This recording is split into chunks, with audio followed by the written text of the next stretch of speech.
This is the second year we have done commencement this way, and we are really thrilled with how this new process is working. It provides intimate and lovely settings for the graduates to receive their diplomas. The big one will be tomorrow morning when the undergraduates all receive their diplomas, but today we gather for the formal academic processional with the members of the corporation, the president, faculty, and of course our honored guests and speakers. There will be music, the singing of the school song, certain traditions such as turning the brass rat. And as you look at the crowd right now, you're seeing the stage, and that features the seal of MIT on the main podium. That seal was created by the founder and the earliest members of MIT's corporation back in 1864. Debbie, it wouldn't be an MIT commencement without some numbers. We will have 1,146 undergraduates commencing over the next couple of days. The formal degree ceremony will be tomorrow morning. And over the 3 days of yesterday, today, and tomorrow, 2,613 master's, PhDs, and Doctor of Science degrees awarded throughout the 5 schools and the Schwarzman College of Computing. Here in Killian Court, there are seats for about 13,000 people, and they'll be filled. I know the organizers of today's events are eagerly urging the graduates to take their seats now, and we are hopeful that the ceremony will start on time. This is an interesting commencement. When most of these students entered, it was the middle of the pandemic. And for many of them, it was remote learning for a year or two. And now they're all here on campus, and Kendall Square has really transformed. It certainly has, and one of the biggest changes has been the relocation of the MIT Museum to a brand new building there in Kendall Square right next to the T-Stop, as well as the relocation of the admissions office and the creation of a brand new welcome center. For the first time in 100+ years, MIT has a proper gateway for its guests. We left MIT at the beginning of the pandemic, in March of 2020, and there were 5 holes in the ground where there used to be parking lots, and we came back a couple of years later, and 5 brand new towers have sprouted, and they're populated by companies. Boeing and Apple and MIT are in one of the, IBM are in one of the buildings. We have graduate student housing. We have, as you mentioned, the museum and many other MIT functions. We have general community housing. We have restaurants. It's really blossomed. It's quite beautiful. In fact, there's been quite a bit of construction. We're going to take just a quick break for an announcement now. Good afternoon.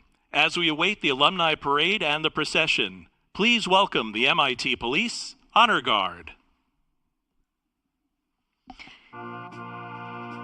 So the MIT Police Honor Guard was created in 2002, so this is their 21st year of participating not only in commencement, but really all official MIT ceremonies. Most recently, they were at the head of the procession for the inauguration of our 18th president, Sally Kornbluth. And there's a lot of administration and bureaucracy that goes into creating this program, which when you watch it from the outside looks so smooth. But the detail that goes into it, we have the faculty gathering in one place, lining up by department, by school. We have the corporation, the board of trustees of MIT, lining up in another place. We have the students lining up, and the guests are coming in through the front door, if you will, at Memorial Drive, right on the banks of the River Charles. As you watch the procession of the Honor Guard, you're getting a glimpse at the students in their caps and gowns. If they're wearing a black gown, they are undergraduates receiving a bachelor's degree today. But particularly distinctive are the gray and cardinal gowns for the doctoral degree recipients. And then we're going to see a sea of red coming up in just a couple minutes. They are the guests of honor, the 50th reunion class. Indeed, and I'm excited also to share with you a little bit of information about the class of 1973. smaller than today's larger. They were 2,300 degrees awarded in 1970, 300 degrees awarded in 1973, about 1,038 bachelor's degrees.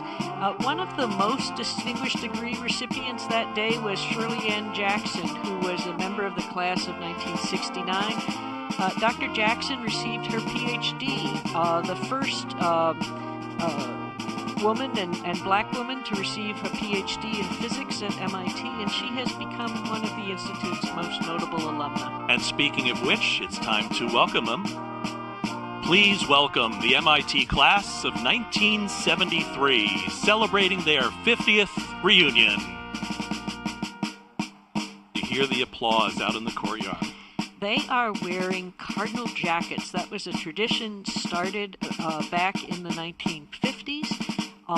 When that 50th reunion class in 1957 was back celebrating, and they wanted a way to distinguish themselves, and you can, on the screen, begin to see that they're marching in not only with those cardinal jackets festooned with special patches, but also custom hats that have become the moniker of that particular class. This is coming around full circle for me. I had a friend when I entered as a freshman who had just graduated from this class and was working with me as a volunteer at the MIT student radio station, then WTBS. We have kept in touch for all of these years, and it'll be a thrill to see him here along with all of his classmates, and they look so happy. They're just beaming to come into the court. So just to put it in perspective, this class, when they arrived for their first year, the tuition for the full year was $2,150. Such a deal. There was an enormous protest at that time. The signs went up and said $2,150 is just too damn much. Today, if you're curious, that's worth about $17,800. But today's tuition is? It is $59,750. So it's really grown considerably over the years. And that does not include room and board and books and personal expenses, which will add a few more dollars. But I guess the good news is that, of course, MIT has always been need-blind admission. And if you are accepted, MIT will find a way for you to afford to be here. In fact, that's so true. And a majority of our students today receive need-based scholarships as well as additional opportunities to support their time here. We are grateful for the generosity of alumni and many other donors who have provided scholarship funds and support the idea of bringing the best and the brightest in the world here to campus in Cambridge. It's interesting, as I was walking towards the room we're in right now, I obviously passed a lot of graduates and other students, and none of them are talking about social things or political things. They're still talking about science and engineering as they're walking down the hallway on commencement day. Yes, I have, in the last few weeks, when all of the capstone projects are being presented, it is a remarkable time to be on campus. You find robots and artworks and musical performances just by the dozens, and it is as vibrant a time, and probably for the students as stressful a time as they will ever experience in their lives. But what opportunities these graduates will have to work, whether it be in industry or academia or go into government or whatever their chosen field may be. In my office, I work closely with large corporations that invest in research at MIT, and there is an amazing demand across all industries, especially the life sciences is particularly in demand right now. That's one of the big changes that has occurred over the last quarter century. MIT's largest department continues to be electrical engineering and computer science, and they dominate the landscape in one sense, but all of a sudden the pie enlarged beginning in the mid-2000s, and perhaps it was no accident that Susan Hockfield, when she became president, was our first life scientist, and now Sally Kornbluth is also a life scientist. And even if you're still interested in electrical engineering, but as well in the life sciences, there's the opportunity through our incredible multidisciplinary system here at MIT to combine those interests and have a major that combines both electrical engineering and life sciences. And through the Schwarzman College of Computing, you can practically create your own major in computing and fill in the blank. In fact, that's one of the big developments on campus. That new college, the Schwarzman College, was inaugurated just as this class of 2023 was receiving their admissions letters. We heard from Dan Huttenlocker, who is the dean of the college, at the graduate ceremony yesterday, and they are looking forward to their new building. It's right across the street from the Stata Center. It's finishing up its construction. It is going to house the College of Computing, where almost all of the faculty have a joint appointment in another academic department. So they'll have some offices there, obviously, but a lot of laboratories and makerspace as well. I don't know if there will be any alumni back here on campus this weekend who remember the spot where that new college building is going up. It was originally the site of the Van de Graaff generators brought up from Round Hill, and then in the 50s transferred over to the Museum of Science, where you can still go today to see them do demonstrations on the hour and really get a feel for how dramatic those gigantic power generators were in their day. That was, of course, replaced by the cyclotron, which was the beginning of nuclear engineering at MIT. And right across the street from the fabled Building 20, which was so important during World War II in developing radar and other technologies. They called it the Plywood Palace. It was about 240,000 square feet of space, but it actually was only about a quarter of the space that was occupied on the Institute, which took over multiple buildings that were blocked off from students. MIT developed 150 different radar systems and invented the communication system of Loran during this time period, and it had a transformative effect on education and, of course, the Institute's relationship with the federal government. It really pioneered a hothouse environment of both theory and practice, reinventing William Barton Rogers' motto, mind in hand. It's just incredible, the kinds of inventions that have come out of MIT over the years. Too many to mention, but here's a plug. If you go to the MIT Museum, you will learn a lot about that and a whole lot more. Indeed. We've really relished the opportunity to become a new and bolder stage for the Institute and the public engagement with science. We feel that there's never been a more important time in history to communicate the ideas of the Institute and the world at large, and how important science and technology will be to solving some of the greatest challenges humanity has ever faced. So it's back when I was an undergraduate and graduated from MIT, we did not have a commencement speaker. As I recall, the first commencement speaker was 1982. Is that correct? That is correct, and there have, prior to that, it was in fact always the president who gave a speech. Most notably, William Barton Rogers, when he gave a speech, actually died mid-speech, leading to a joke by a subsequent speaker when Vice President Al Gore was here in the mid-1990s. He claimed that he could never top William Barton Rogers as the stiffest of MIT's commencement speakers.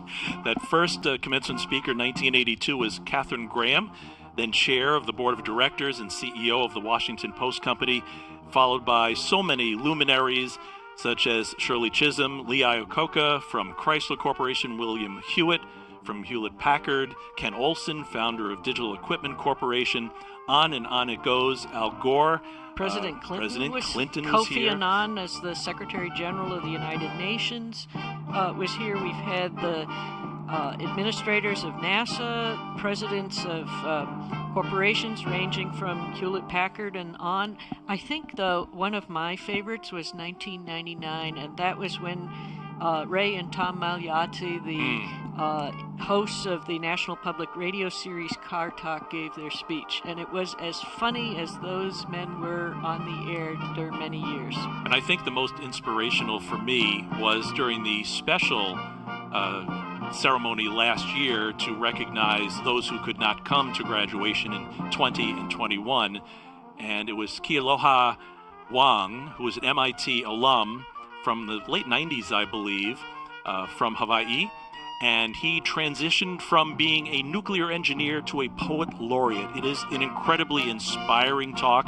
It's on YouTube. I would invite you to go and look at it. Indeed. I love that talk as well. Today, though, our speaker is Mark Rober. He is an internet superstar, but he started his career as a mechanical engineer at NASA's Jet Propulsion Laboratory, where he worked on the Mars Curiosity rover. He's a YouTube star. So our generation may not know him all that well, but the students out there in the courtyard certainly do. Think squirrels. And I invite everybody to keep a keen eye on the talk. I'm not going to be a spoiler, but it's going to be quite interesting. I think it will be a memorable one if all goes well. His videos highlight the fun of learning. They encourage curiosity and imagination, and have reached in the billions of hits on them. And so it really has a sense of the power that science and technology has to ignite the creative spirit of our youngest people in the world. Now, in a couple of minutes, Deb, the academic procession will be coming into the court, and there are many symbols that we'll be looking for. Yes, so perhaps the most noticeable, of course, is that everybody is dressed up in medieval garb. Mm-hmm. They're wearing caps and gowns. I mentioned earlier that you'll see, as you do right now, that bachelor's and master's degrees are in the traditional black garb. The master's degrees have kind of a long moon-shaped crescent swath of fabric that hangs down from their sleeves. The stoles that you see around the necks of many of these graduates identify clubs, organizations, honor societies that the students belong to. And MIT has one important rule regarding these stoles, that everyone in that organization must be eligible to wear them. There is no singling out a top speaker. So MIT has no valedictorians, no salutatorians, no class ranking, no honorary degrees. In fact, yes, that's correct. Every degree from MIT is an earned degree. So one of the symbols that we'll be seeing coming down the center aisle pretty soon is the mace. It was created by Leverett Cullen, the class of 1907, gifted to the Institute by that class as part of their 50th reunion, and contains engraved names of all of the presidents of MIT since William Barton Rogers. It'll be carried by the Chief Marshal during this OneMIT ceremony, and at the very top of the mace is MIT's mascot, the beaver. Yeah, so the beaver was selected in 1913 to be the mascot. It was around the time that many colleges and universities wanted to have some lighthearted symbols to identify their schools, and many selected different kinds of animals. Sometimes a trademark. Purdue became known as the Boilermakers, for example. But MIT putting some thought to it. Lester Gardner, a member of class there, said, I think we need to choose the beaver. He thought about the kangaroo for a while and the turkey, but he said, no, the beaver is nature's engineer, and he or she does their best work at night. And many MIT alumni, yours truly included, wear the beaver on the ring finger, the MIT class ring. Each one is a little bit different, created, designed by a ring committee of the undergraduates. And one of the trademarks is that the beaver, the engineer of the animal kingdom, is always sitting on twigs, and embedded in those twigs is your class year.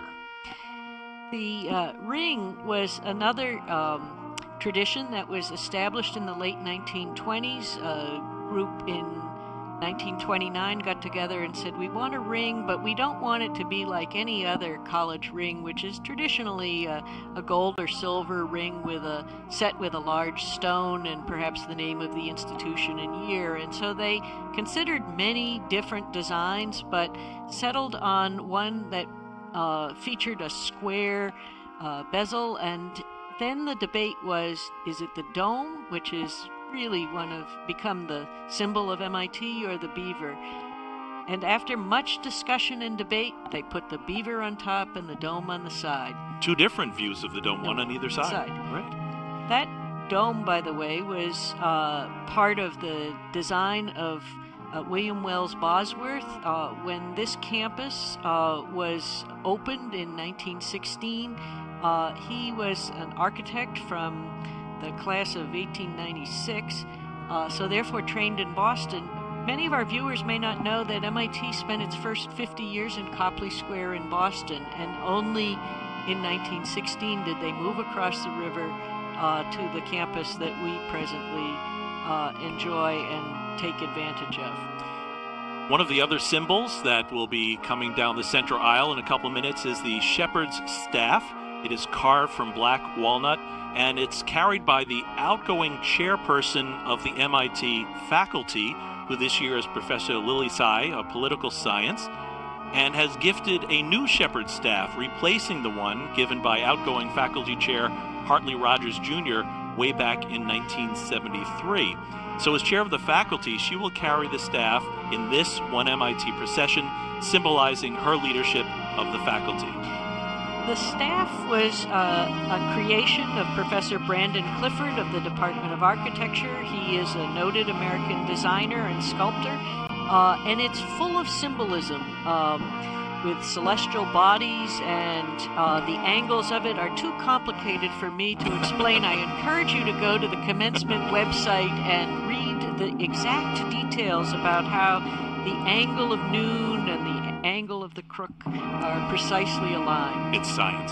Yes. The beaver stick will also be carried. A piece of wood chewed by a beaver will be carried by the marshal of the commencement ceremony. And on the screen, every now and then, you get to see another what has become a symbol of MIT commencement, and that is the MIT sail at the very front of Killian Court, abutting Building 10, where the Great Dome is located.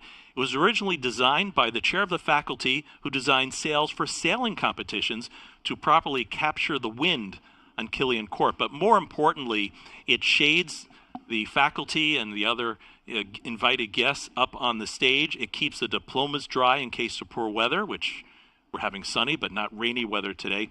And it's made very sturdy with metal cables. We've had many very, very windy days here on the court, and it has been rock solid. Speaking of sailing, I want to give a shout out to the Sailing Pavilion and the longtime sailmaster, Fran Charles, who is retiring this year after 30 years as the head of sailing. There are nearly 80,000 MIT students and alumni and faculty and staff who hold sailing cards. It is the preeminent sport of the Institute, and in fact, MIT pioneered collegiate competitive sailing with the introduction of the Tech Dinghy, a sailboat designed by Professor George Owen in the then Department of Naval Architecture. That's just one example of the extracurricular activities here at MIT. We're reputed to have more extracurricular activities and intramural sports than any other university out there.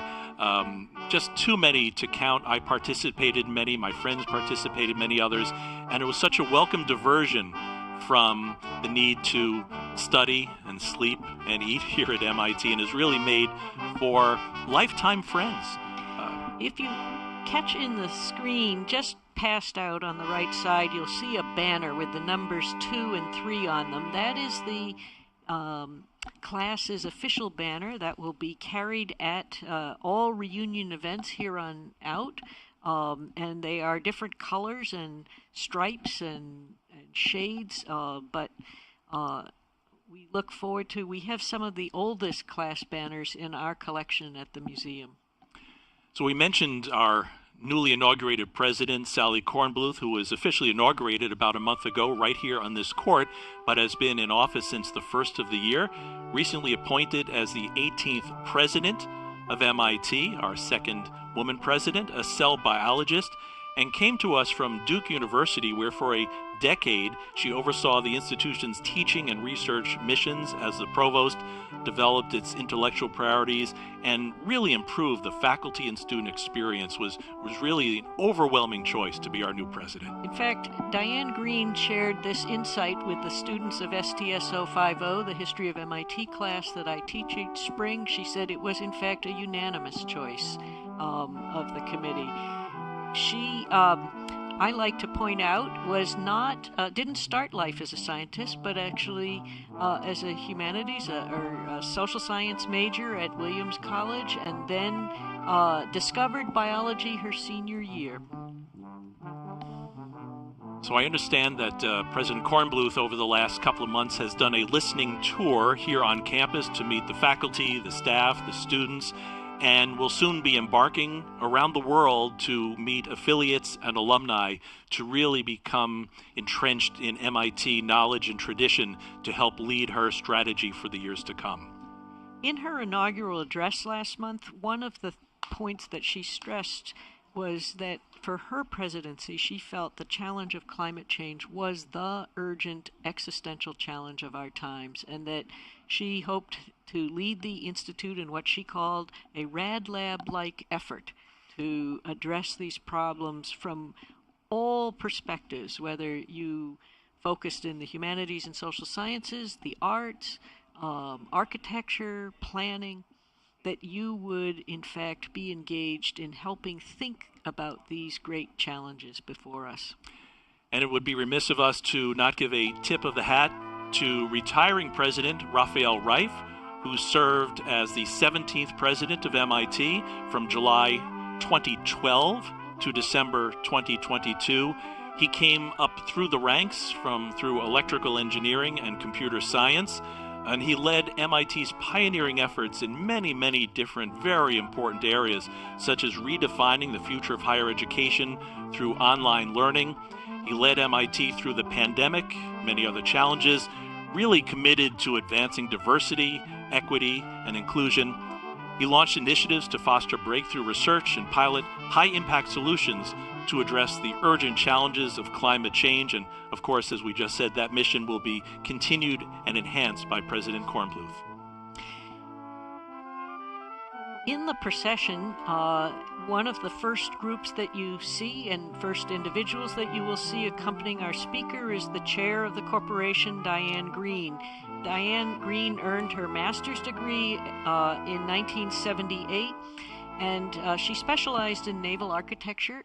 But the person that perhaps influenced her the most, she met on the very first day arriving on campus, and that was Dr. Harold Edgerton, one of MIT's original superstars and a man whose high-speed photography, those famous bullet through the apple and milk drop photos that still grace the walls of art museums around the world, has transformed so many students' lives here at the Institute with his, well, come on in, let's try it out. I remember that as a freshman walking down the hall. I think it was the 4th floor of building 6 or 8 maybe. And he'd stand in the door with his postcards and he'd say, come on in, let me show you how this works.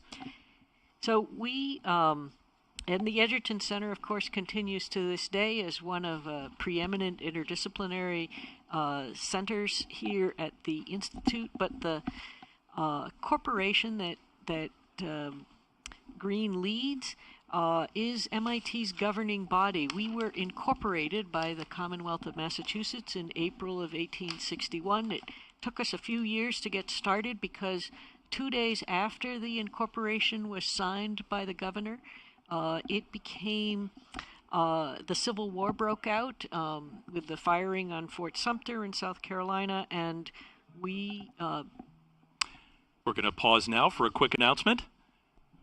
Now, please rise and welcome the academic procession. There we go, and here we come. The academic procession about to enter Killian Court from Memorial Drive. You can see on the screen the Charles River separating Cambridge and Boston, and behind a few of the administrators, you will see that mace that we just spoke of, as well as President Kornbluth on the left, and the ranking faculty right behind. Yes, Chair Green is to Kornbluth's right, just behind the mace. MIT adopted a custom robe for its doctoral students in 1995, but more recently it's also adopted a standard robe for its leadership. And so you'll see not only the president and the chair of the corporation, but also all the corporation members and many of the marshals wearing variations on this cardinal and gray robe. Most notable about the robe that President Kornbluth wears is the stole, which contains 18 infinity symbols, symbolizing her as the 18th president of MIT. The faculty who are marching behind represent 5 schools and the College of Computing, the schools of Engineering, Science, the Sloan School of Management, Humanities, Arts, Social Sciences, Architecture, and Planning, and as mentioned, the Schwarzman College of Computing. That has faculty that cut across all of the 5 schools and the 30 or so academic departments we have here at MIT. As I like to say, academic departments are where teaching happens and students learn. But the real fun here at MIT are the cross-cutting research laboratories and centers that take people from all different disciplines, allow them to work together from the bottoms up to solve the world's most challenging problems.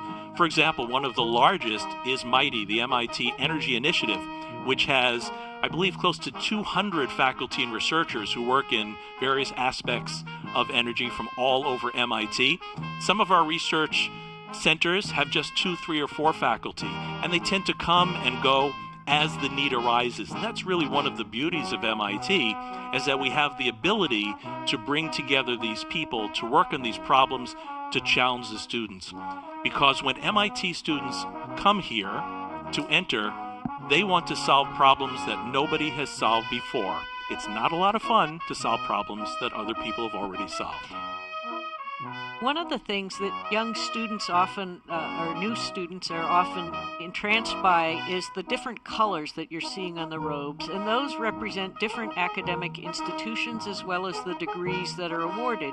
These gray robes, of course, are MIT, but all of the other colors that you see, the crimson of Harvard University, for example, is particularly common. Well, here comes the corporation. Megan Smith is right center screen right now. She was an alumna and former Chief Technology Officer under President Barack Obama. It's about 75 strong, the Board of Trustees of MIT. It does include a diverse set of individuals from many different disciplines, from academia, from government, from industry, also student representation. Now you see President Kornbluth on the left side of the screen there beaming at our first commencement. The corporation has a really crucial function. They form the core of advisory boards that oversee every 2 years they visit every single department at the Institute. And these advisory boards speak with students, with faculty, with staff, with experts around the field, and they really urge and assist the departments in maintaining the highest standards and being as close as possible to the cutting edge of science and technology or architecture or any of the disciplines that are represented at the Institute. They're known as visiting committees, and I've met many people who have served on them, and they're challenging for our departments, the faculty, the staff, and the students. They're also challenging for the visiting committee individuals themselves, because they are faced with what are some of the very top programs in the world on how to make them better and how to address the needs of the future. So we've let you in on some of MIT's secret sauce here, but now you're beginning to see members of the faculty coming in. I saw Professor Eric Grimson just a moment ago, who was in the Department of Electrical Engineering, Computer Science, now serves as the Chancellor for Academic Advancement, who travels the world. I find myself quite often on airplanes with him, visiting alumni and other donors around the world to talk about MIT, listen to what the needs are in the world, and to bring all of that back here to MIT. There are a number, of course, academic officers, deans, and provosts who are also participating in this ceremony. There's Professor Paula Hammond, Professor Dan Hastings, Paula Hammond in Chemical Engineering, Dan Hastings, Aeroastro, and he's just been named the acting head of MIT's Diversity Office of Diversity, Equity, and Inclusion. He's a real rocket scientist. He is indeed.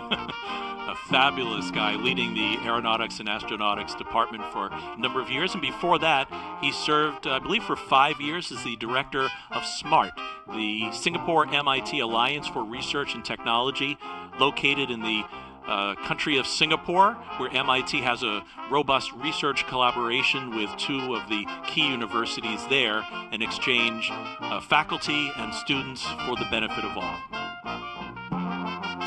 That's a good point, is that MIT has a really extensive international program and has students taking classes and participating in programs both during the academic term around the world, but also during the summer and during our independent activities period in January. You will find students doing everything in the farthest reaches of the globe. One of the great programs is called MISTY, and that's the opportunity for undergraduate students to travel to another country and be embedded in the society, in companies, in universities, to learn the languages, to learn the cultures, and to bring their experiences back here. Many MIT undergraduates participate in that. And one of the other very, very popular programs is called UROP, the Undergraduate Research Opportunities Program. I believe close to 80% of undergraduates will participate in it at some point in their undergraduate career, which allows them to work with a faculty member and graduate students to do actual research on a project that has meaning. And here, I believe we are about to start. Thank you from... And the faculty of the Massachusetts Institute of Technology are now declared convened together with this assembly on the occasion of the OneMIT Commencement Ceremony of this institution and in recognition of the degrees being conferred on the class of 2023.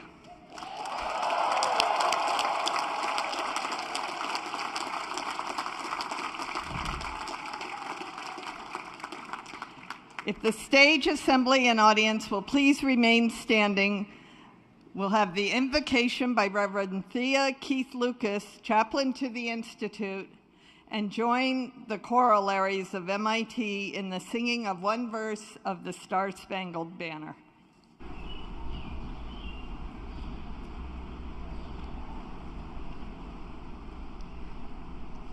Good afternoon. In middle school science, Mr. Cameron dropped a heavy ball bearing in our hands and said, "Use this to put out a flame." Now, there are a few things easier than blowing out a candle. Just to carry a lit birthday cupcake from the kitchen to the table, you have to keep a hand cupped around it so you won't create too much of a breeze. We weren't good at much at 13, but we could quickly extinguish a flame. It turns out efficiency is not the point. You learn how the world works by creating your own crazy path, putting a screw, a lever, a pulley, and an inclined plane in between the release of the ball and that satisfying moment when you drop the candle into water or seal it tight under a cup. Today, we bless all your mistakes and your restarts. If there is an optimal moment, if there is an optimal path to this moment, not one of us managed to make it. How many times did we bump the dominoes with our elbows and have to line them all up again? How many times did we tweak the angle before the ball made the big jump, stuck the landing, and kept on rolling. Maybe you took some detours because you had to, through stupid chance or the cruelties of fate. Maybe you chose a side path just to try something new and add some style points to your run.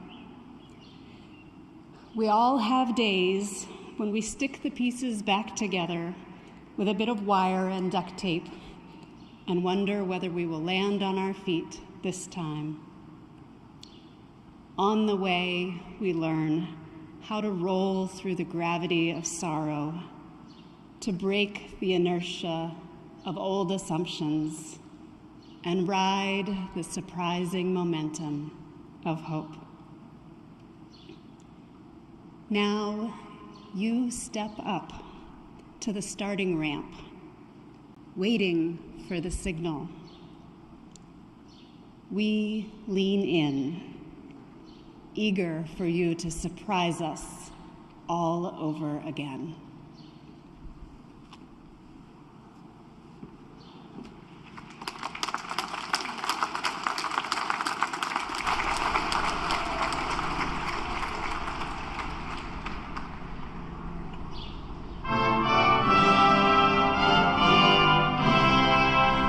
Oh, say, can you see by the dawn's early light what so proudly we hailed at the twilight's last gleaming, whose broad stripes and bright stars through the perilous fight o'er the ramparts we watched were so gallantly streaming, and the rocket's red glare, the bombs bursting in air, gave proof through the night that our flag was still there. Oh, say, does that star-spangled banner yet wave o'er the land of the free and the home of the brave?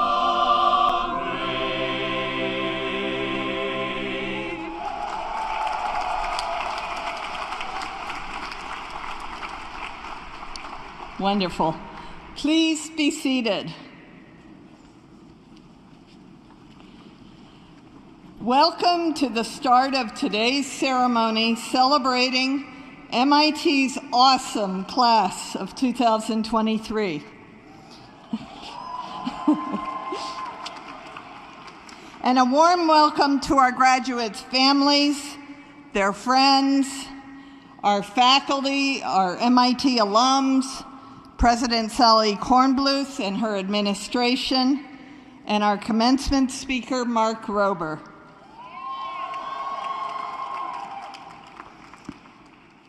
And a special welcome to the alumni celebrating your 50th reunion.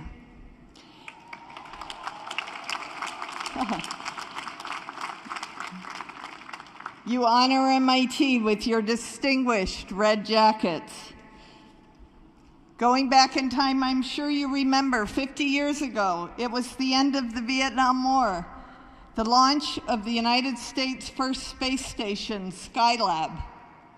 Pink Floyd released The Dark Side of the Moon, and the US Congress passed the Endangered Species Act.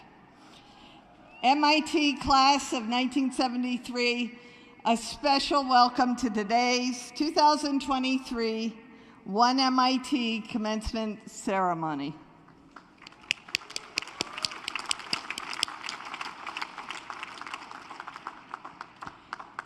And now turning to our commencement speaker, Mark Rober. He earned a bachelor's and master's degree in mechanical engineering and then spent 9 years at NASA's Jet Propulsion Laboratory. He worked on the Mars Curiosity rover team, specifically on the jetpack that lowered the rover to the surface and other hardware used for collecting dirt samples. After a stint as an Apple engineer, Mark pivoted and became a YouTube star. He has 24 million subscribers for his video series on outlandish engineering experiments and Help the World projects. In last year's listening tour for the MIT presidential search, we repeatedly heard about the need to articulate and promote the value of science and engineering to the world. Class of 2023, you have chosen a speaker that is spreading the word to young people as no one has ever done before. If you look at his videos, the below the video comments are full of kids saying he's made them want to be engineers when they grow up. Mark hides the vegetables, the formulas and concepts, in awesome experiments and projects and brings them to life with his contagious laughter. Mark reframed the classic high school egg drop challenge to be from outer space. It took 3 years of trials and re-engineering, and the amazing video released 4 months ago already has 41 million views. 4 years ago, Mark posted the world's largest Jell-O pool, Can You Swim in Jell-O? And it now has 127 million views. To do that, he had to somehow boil and then refrigerate an entire swimming pool of Jell-O. But Mark is about even more than egg drops from space and swimming in Jell-O engineering feats. He's issued challenges to plant 20 million trees and clean up 30 million pounds of ocean plastic. He admonishes people to quit texting while driving, and he advocates for the wonders of special need kids. Mark is modern, fun, and if we're counting YouTube views, the most listened to engineering and science evangelist our world has.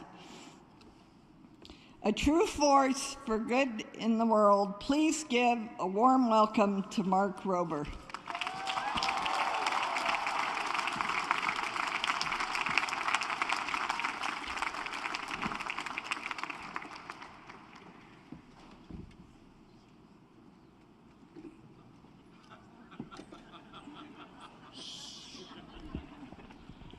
All right. Good afternoon, esteemed faculty, distinguished guests, relieved parents, bored siblings, confused pets, and of course, the 2023 graduating class of MIT.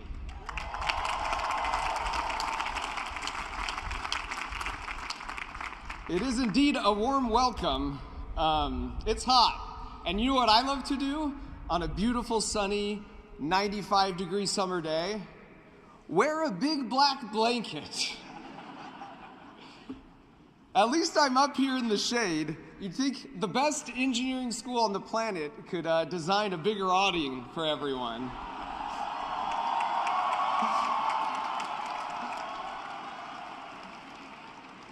It's for next year. Standing here before you is weird. I feel this pressure to give some timeless advice that will endure despite our world changing at an unprecedented pace. The world is so different even from 4 years ago. For example, for the undergrads, you are the first graduating class to have persevered through a global pandemic, just as this is the first commencement speech written entirely by ChatGPT. The tech is still very new, so if I make any grammatical errors or threaten to end all human life, that did not come from me. That's the robot. At this point, I should probably tell your parents who I am. I'm Mark Rober, a former Apple and NASA mechanical engineer who became a YouTuber. And yes, I know to some of you it sounds like I just said I quit the MBA to work at Foot Locker, or I traded a Picasso for an NFT of a stoned monkey. But I wouldn't have it any other way.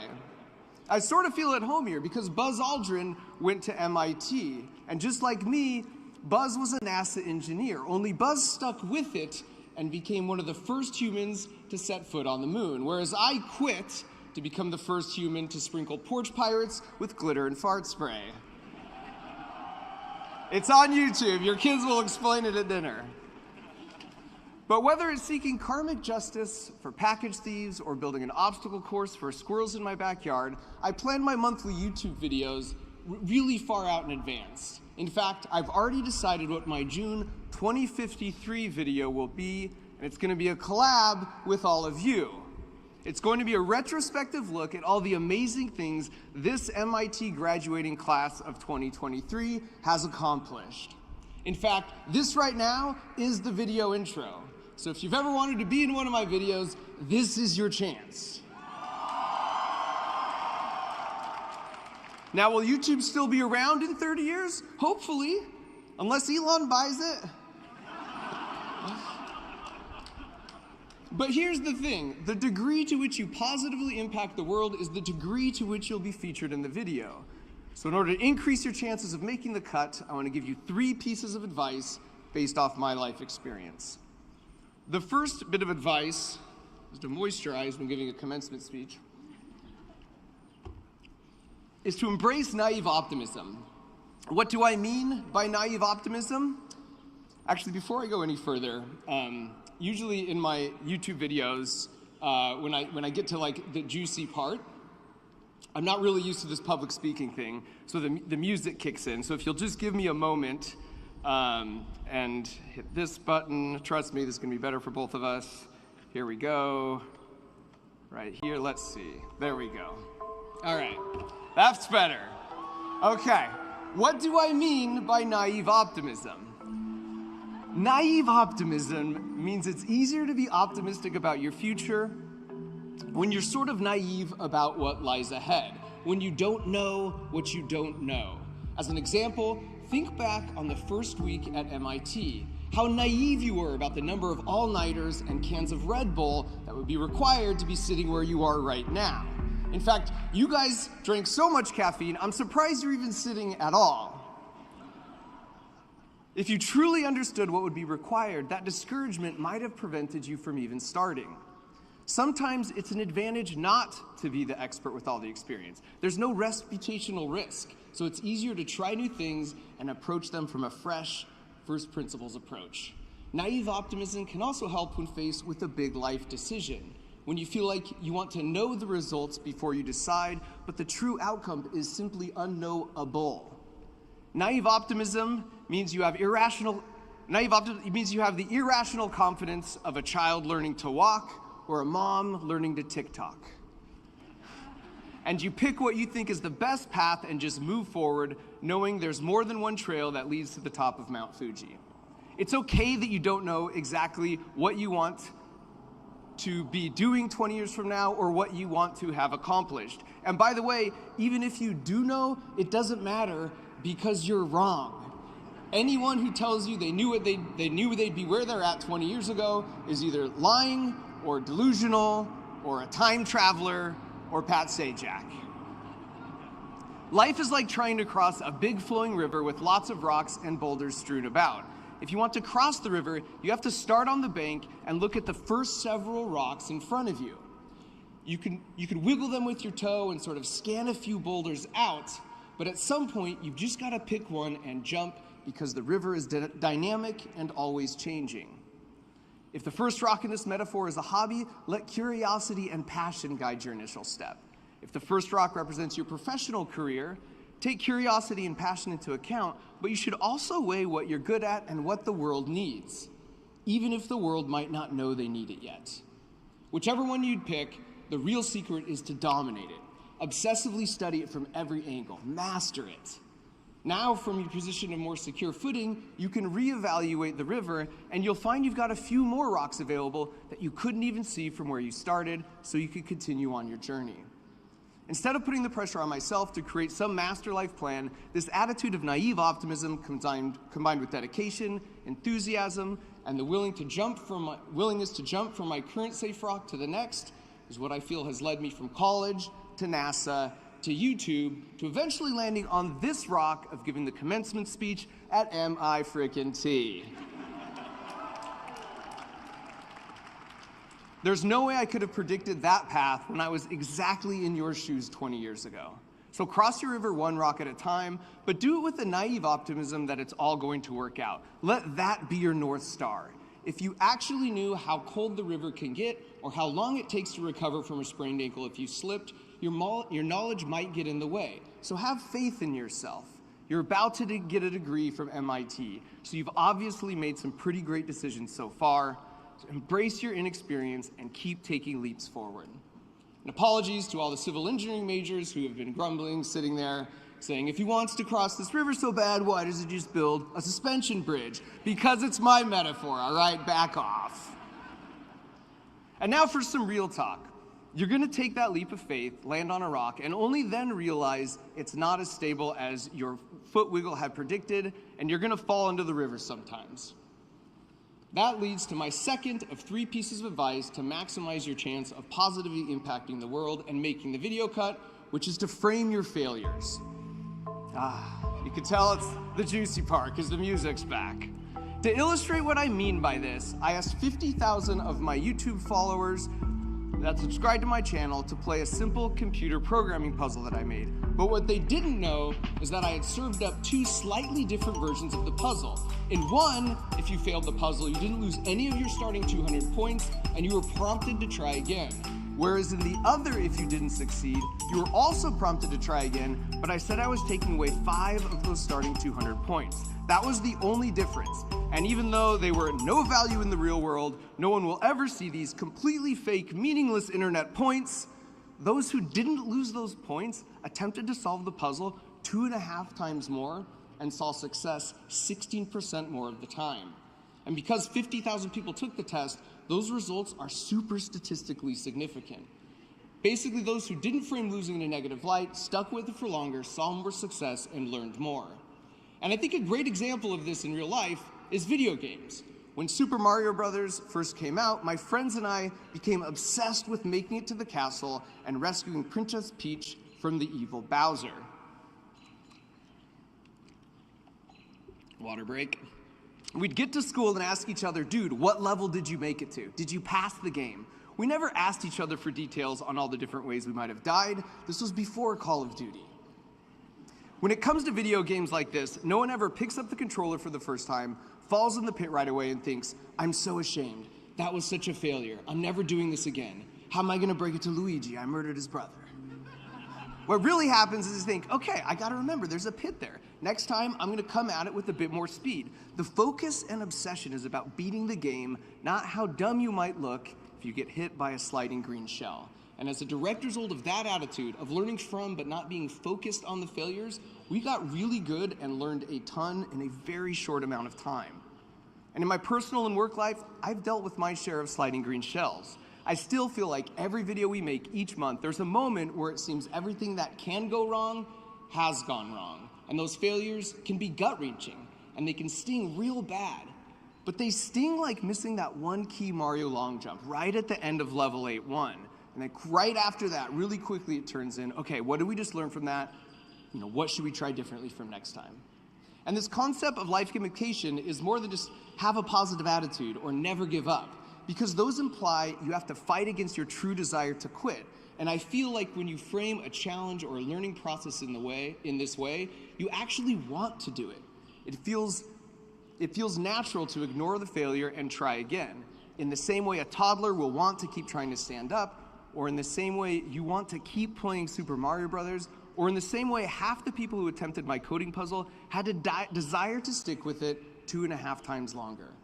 The framing of their failures made it so they wanted to keep trying and learning. And that's exactly why the most meaningful high fives of my adolescence were when I said, dude, I finally beat Bowser last night.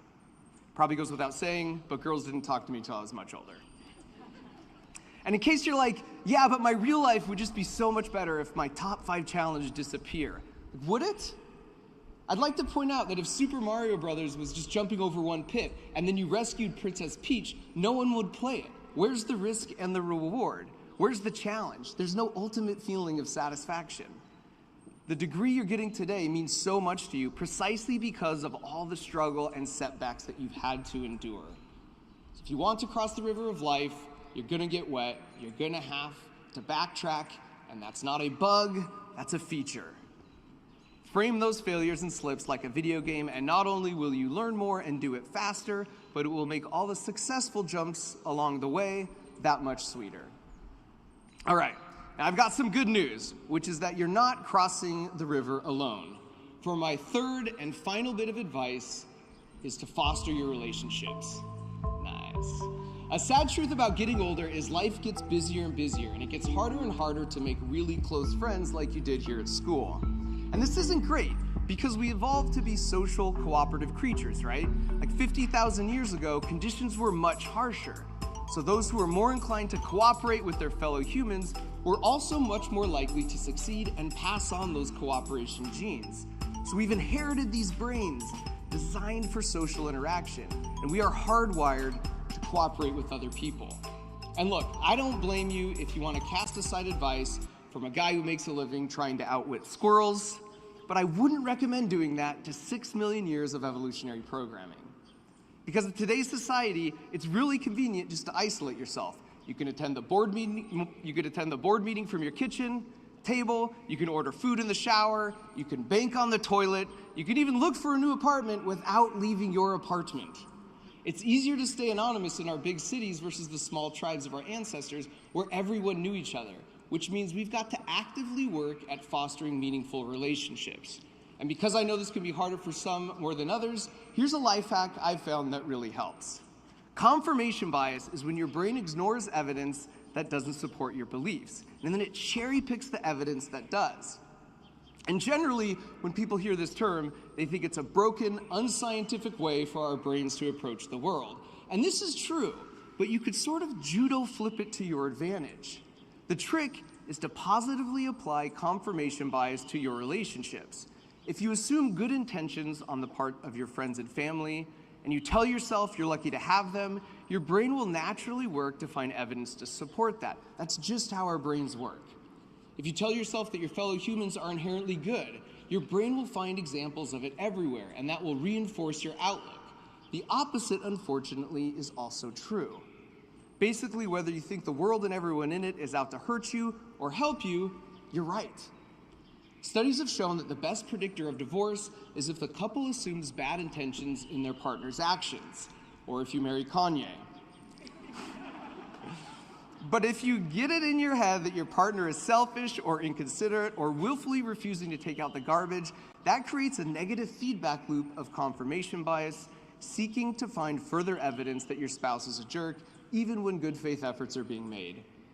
And this hack works not just for spouses, friends, and family, but even total strangers who might infuriate you.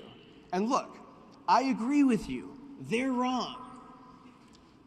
But don't forget, as George Carlin pointed out, anyone who's driving slower than you is an idiot, and anyone driving faster than you is a maniac. Fostering your relationship closes out my list of 3 bits of advice because that may be where your impact is the greatest. Due to a challenging upbringing, my mom barely graduated high school, but she took being a mom and instilling values in her children really seriously. As such, she's the single biggest influence on my life by far. She passed away over a decade ago from ALS 6 months before I ever released my first YouTube video. But I love the idea that the ripples from her influence are still being felt as strongly as they ever have through the work that I try and do today. If anything I've said today has resonated with you, in my mind, it's a direct result of her commitment to this 3rd piece of advice. So leverage confirmation bias to enhance your relationships as you cooperate to cross the river. Train your brain to assume good intentions and try to remember if someone cuts you off on the freeway, maybe they're not out to get you, maybe they just have diarrhea.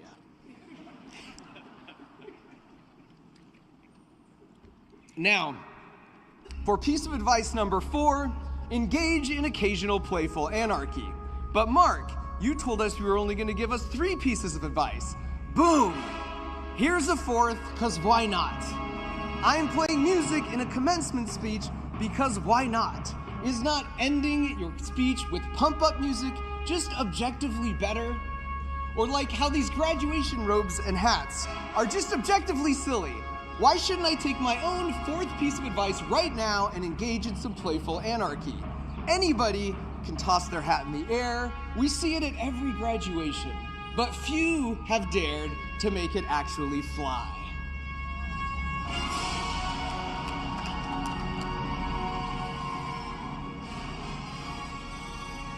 I bet Buzz Aldrin never tried this. You know what? Time out. This is actually a great opportunity to review everything we just talked about.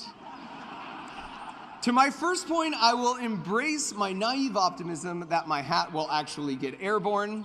But if not, to my second point, if it goes haywire and I accidentally blow up E53, I can reframe the failure as an opportunity to renovate a very old and sketchy building. Maybe this time we'll even add a few windows. And then to my third point, when I get sued by the faculty, I will foster the relationship I have with my defense lawyers. Because settling with MIT over damages will bring us all closer together. And so now, after turning on my hat, I've done my part and filmed a banger of an intro to our upcoming collab 30 years from now, which means all that's left to do is your part, to go out and change the world for the better. Congratulations, MIT class of 2023. You totally got this.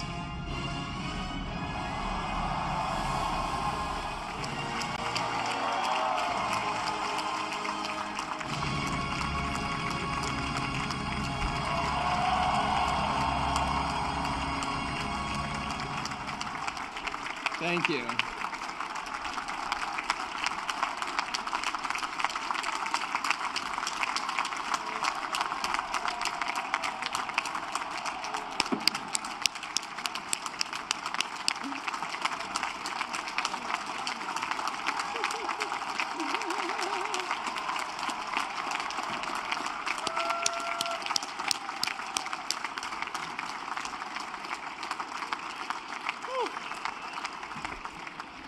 You know, Mark, I think you just redefined the commencement speech.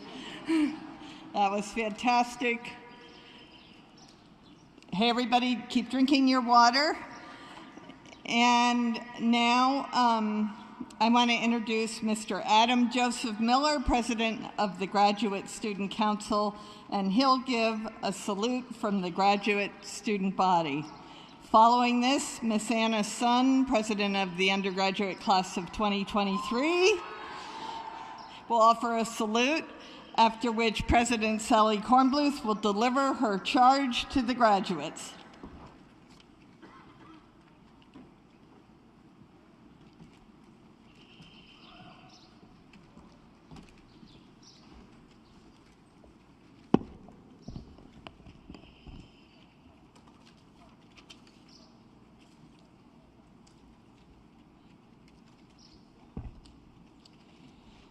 Good afternoon, everyone.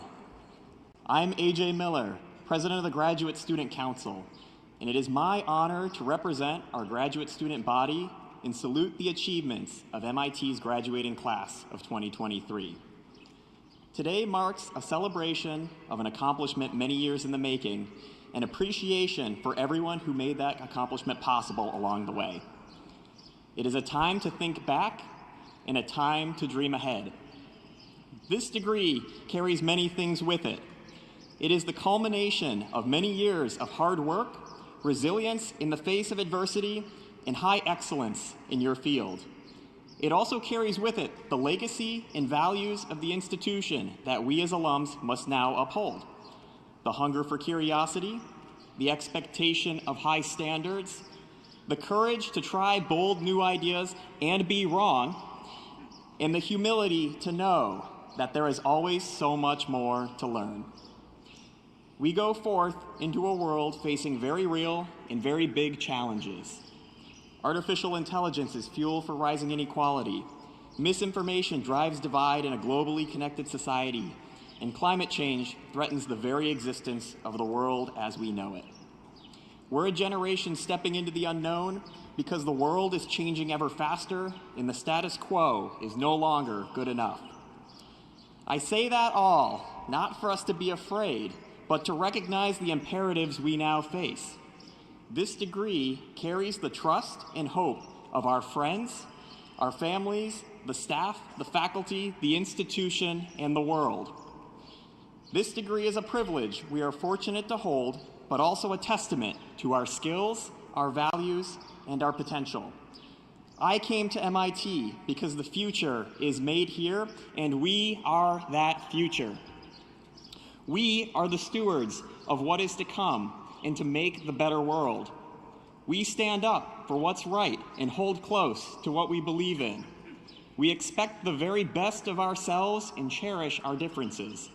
We value teamwork and collaboration because we are always stronger together than apart. And most importantly, we do not give up. Despite all the challenges, the future is bright. Bright because of the brilliance of this class and this generation. In our last days here as students, we should be sure to take the time to appreciate the people around us who have made this day possible. The friends who kept our sanity through late nights, the faculty who guided our growth, the staff who made everything in this place possible, and the family who have always been there and supported our journeys. Thank you to all of you.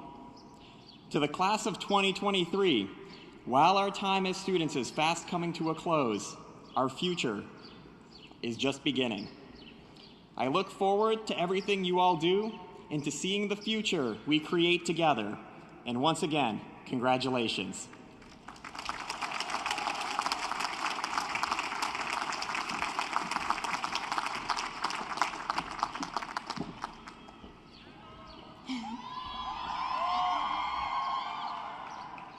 Good afternoon, family, friends, faculty, esteemed guests, and of course, the graduating class of 2023. I'm so excited and honored to be here with you today. I'd like to start by sharing a story with you. It all began in elementary school when I stumbled over a small rock and I shattered the screen of my iPod Touch. Determined to fix it with a $30 replacement screen from eBay and the all-knowing WikiHow article titled, "How to Fix a Broken iPod," I embarked on a repair mission. Little did I know back then, if circumstances had been ever so slightly different, I might not be here at MIT today. Unfortunately, my valiant efforts failed to revive my iPod. Sorry, Mom and Dad. But days of tinkering with the inner mechanisms ignited an unexpected passion for technology within me. I think about this a lot, about how a single event can cause a chain reaction. In 1961, MIT professor Edward Lorenz discovered the butterfly effect, also known as the ripple effect. It's the idea that small things can have nonlinear impacts on a complex system. For example, a pebble dropped into the Charles River could eventually lead to a typhoon in the Philippines. We often think that monumental events like world wars, huge earthquakes, or global pandemics have equally monumental origins. But the smallest occurrences, in fact, can lead to an enormous impact. During our time at MIT, small pebbles skipping across the water traveled further than we expected. We sparked creative project ideas during late-night runs to Cafe 472. We found lifelong friendships through striking up conversations with strangers at CPW. We found our homes in the clubs that we randomly applied to on a whim. So, start tossing in more pebbles. Drop in a resume for that job you know is a long shot. Say hi to the person sitting next to you on your flight back home. Volunteer for an event that sparked your curiosity. These seemingly small acts could serve as stepping stones towards your dream job, a broadened perspective, or a new community you can fall back on. To the parents out there, buy your kid that $30 replacement screen even if you really don't think it's going to work out. It could spark a new passion that they may have never otherwise discovered. Now is our time. We have the opportunity, the privilege, and the responsibility to create ripples that make this world a better place. Be the ripple that creates a wave. Let's see how far our influence can spread. Together, we have the power to change the world. Class of 2023, please join me in an age-old tradition, the turning of our brass rat. Raise your ring-bearing hands, take off your brass rat, and flip it so that the beaver is now facing the world. Let the world know that you are now a graduate of MIT. Thank you, class of 2023.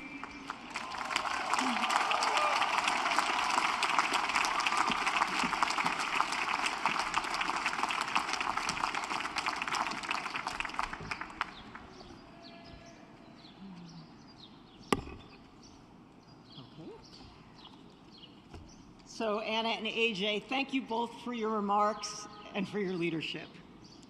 There's an old piece of wisdom from show business: never follow an act with kids or animals, or as we've just seen with Mark Rober or Drone, nobody told me I could have music in the background. And since Anna and AJ rose to the challenge, I will give it my best shot as well. Technically, as president, it's my role to deliver the charge to the graduates, and I will do that in a moment. But I want to begin by offering our new graduates a few words of admiration and thanks. There are quite a few brass rats out in the world, let's say more than 145,000, and every one of them represents the remarkable feat of self-discipline and perseverance it takes to earn an MIT degree. But the brass rats that were just turned by today's graduates will always have a special luster, because all of you graduating today did more than tame your chosen discipline. You also completed an involuntary double major in applied pandemic studies. You learned, you created, you explored in ways that no one at MIT has ever done, all while caring for your friends, your families, and yourselves through the long struggle that none of us were prepared for. Now, I'm sure we're glad to have that years-long exam behind us. But I want to acknowledge on behalf of the faculty that we honor all that you achieved. Just like an Olympic athlete who wants to get that perfect 10, having taken on this added degree of difficulty. And what I learned from colleagues here is that you did more than hold things together for the people close to you. In an important sense, you also held together MIT.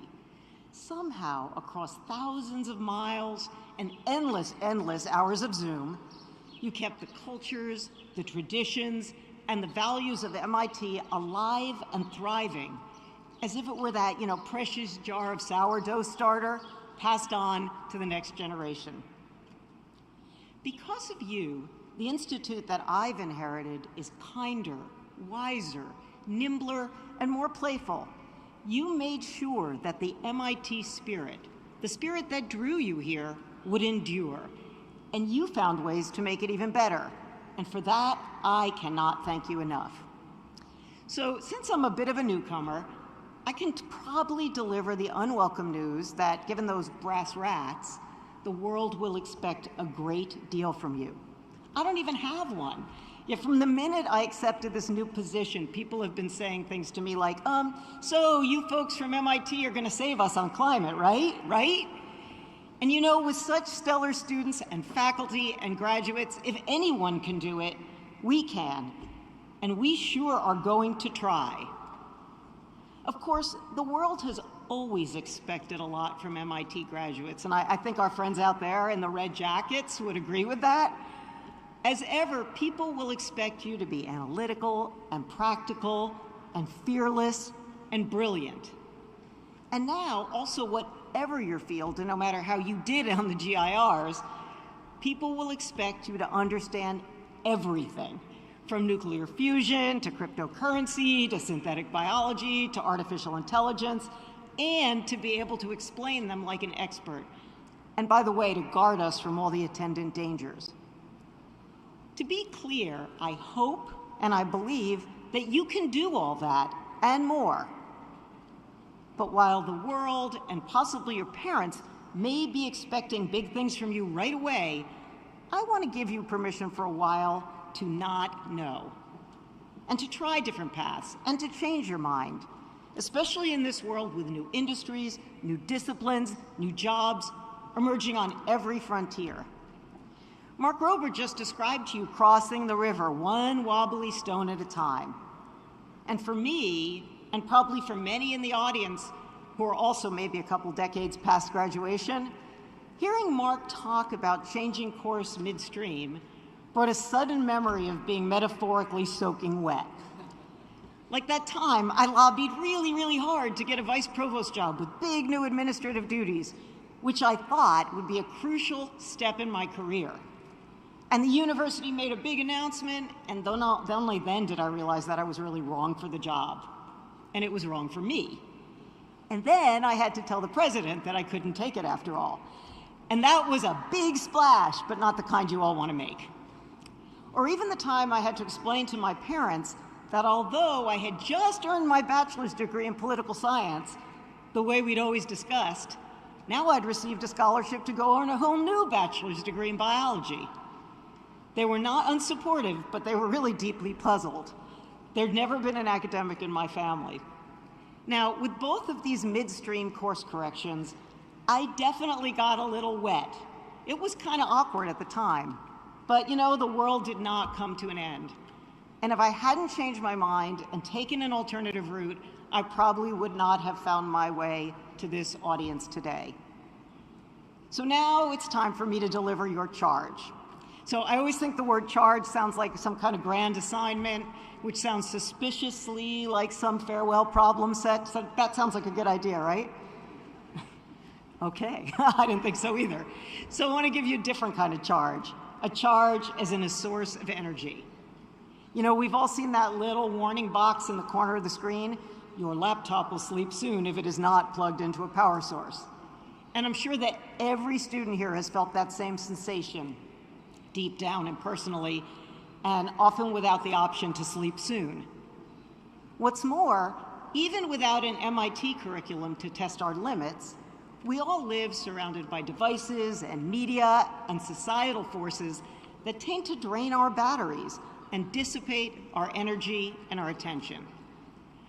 Which means that for each one of us, it has never been more important to cultivate our personal sources of renewable energy. You can name your own sources, I'm sure. But in my life, beyond the company of the people I love, and those many hours spent watching British mysteries about small rural towns that have inexplicably high crime rates, I found two infinitely renewable sources of energy: curiosity and a sense of larger purpose. Frankly, the prominence of these two factors in my life, in the life of this community, are a key part of what drew me to MIT.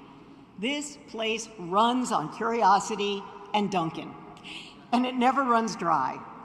There's a moment I will never forget from graduate school that tells the exact same story. Some of you may have heard it because I've told it in other places, but I believe it bears repeating. So we had this arrangement in graduate school where each one of us had a desk that was face-to-face with another student's desk, but separated by a high partition. You could talk, you could hear across it, but you couldn't actually see the student on the other side of that partition. And one day, I'm sitting at my desk, and I heard a loud shout and an expletive, which I will not repeat, but in a good way, if you know what I mean, which I'm sure was accompanied by a fist pump, though I couldn't see it. Sitting at his computer, my fellow graduate student had been staring at the DNA sequence of the new cancer-causing gene that he had discovered. And he suddenly realized that that missing piece of DNA sequence, which he thought was an artifact or an error, was actually an indication that he'd found a whole new class of cancer-causing genes. It opened the way not only to his PhD thesis, but to his entire career. He still works on and is considered a world expert in that class of genes. And I am quite sure he would tell you that it was one of the most exciting moments of his life. And the curiosity that has led him there has renewed itself over and over, powering his own work and inspiring those around him ever since. So curiosity is endlessly electrifying. And best of all, you can find a way to harness your curiosity to a purpose larger than yourself. One of the greatest joys in life is the feeling of using your skills to the limit to do something important for others, your community, your discipline, your institution, your country, or even the whole human family and our fragile planet. If you can do that, you will find a free wireless charge wherever you go. So I wish you all the warmest congratulations on all that you've achieved. And I cannot wait to see where your curiosity and sense of purpose lead you next. Thank you.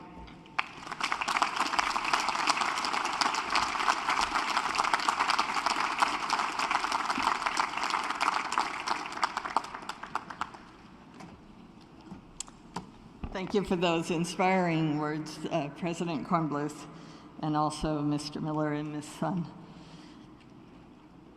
It's now my pleasure to introduce Stephen Baker, the Chief Marshal and President of the MIT Alumni Association. He will greet the graduates. Mr. Baker's a two-time graduate himself of MIT.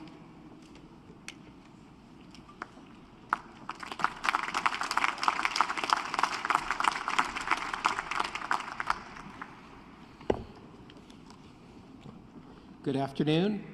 It is my honor to recognize the class of 2023, the newest alumni and alumni of MIT.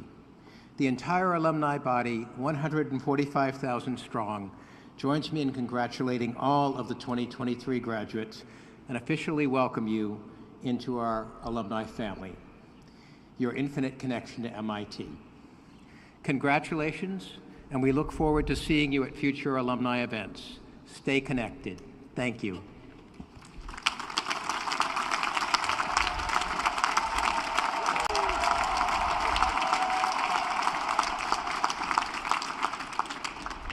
Wow.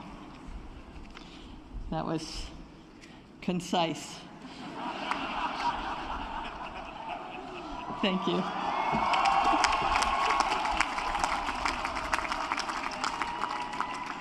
Thank you to everybody that made today possible for our remarkable, stunning graduates. The MIT class of 2023, yes, you're entering a world full of problems, but it's also an amazing and beautiful world. And it is one that you can make more beautiful and more amazing.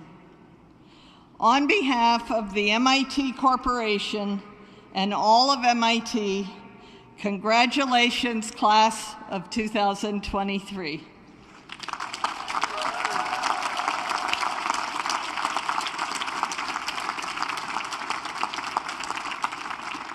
The OneMIT Commencement Ceremony of the Massachusetts Institute of Technology is now concluded.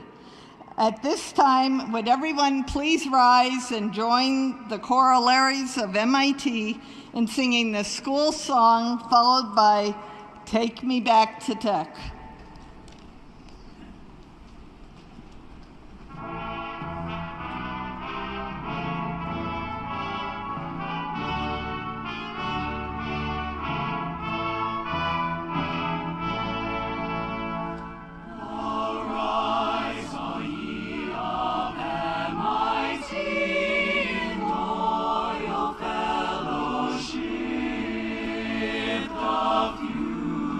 Beckon.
khaki uniform, so dapper and so neat. I'm crazy after calculus, I never had enough. 'Twas hard to be dragged away so young, 'twas horribly awfully tough. Hoorah for technology, ology, ology, oh, glorious old technology, ology, ology, oh. Back in the days I were free from care in the ology varsity shop, with nothing to do but analyze errand and animal-metrical talk. The differentiation of the trigonometric pies, the constant pi that made me sigh in those happy days of ours. Hoorah for technology, ology, ology, oh, glorious old technology, ology, ology, oh. Take me back, oh, take me back, take me back to tech, take me back, oh, take me back, oh, take me back, take me back, oh, take me back to tech. La la la la la la la la la la la la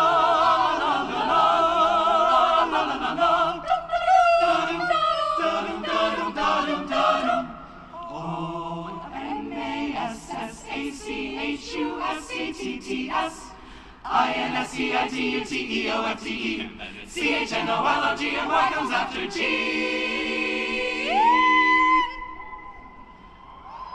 It's the Massachusetts Institute of Technology. Hey!